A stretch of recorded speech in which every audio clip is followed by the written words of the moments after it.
అన్నా చెప్పునా? ఒక ప్లేట్ మసాలా పానీపూరి అన్నా. ఓకే. ఏంది అట్ట చేస్తాను, పూరీలు బాగా నలుపు. ఓకేనా? అరగట్లు ఏమన్నా అయిపోతాను అనుకుంటాను. వెయ్యి తిండిగా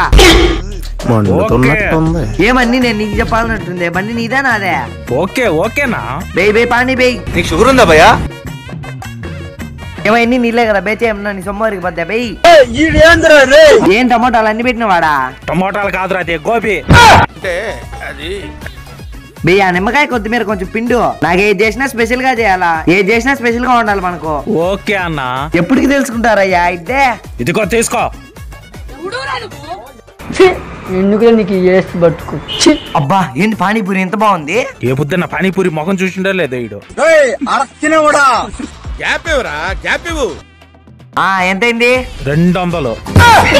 ఒక్క ప్లేట్ పానీపూరి 200. అందరికి 20 రూపాయలు అన్నా. నీకన్నీ స్పెషల్ గా చేయాలి కదా, అందుకు 200. మర్యాదగా లెక్కది. జనరల్ గా చెప్పాను రా, నేను సీరియస్ గా తీసుకున్నాను. లెక్క చెప్పొద్దని నా మొహం నేనే చూసుకున్నాము. ఇదన్నా చెప్పబోయ్. నీకెందుకురా ఈ పొయ్యే కాలం?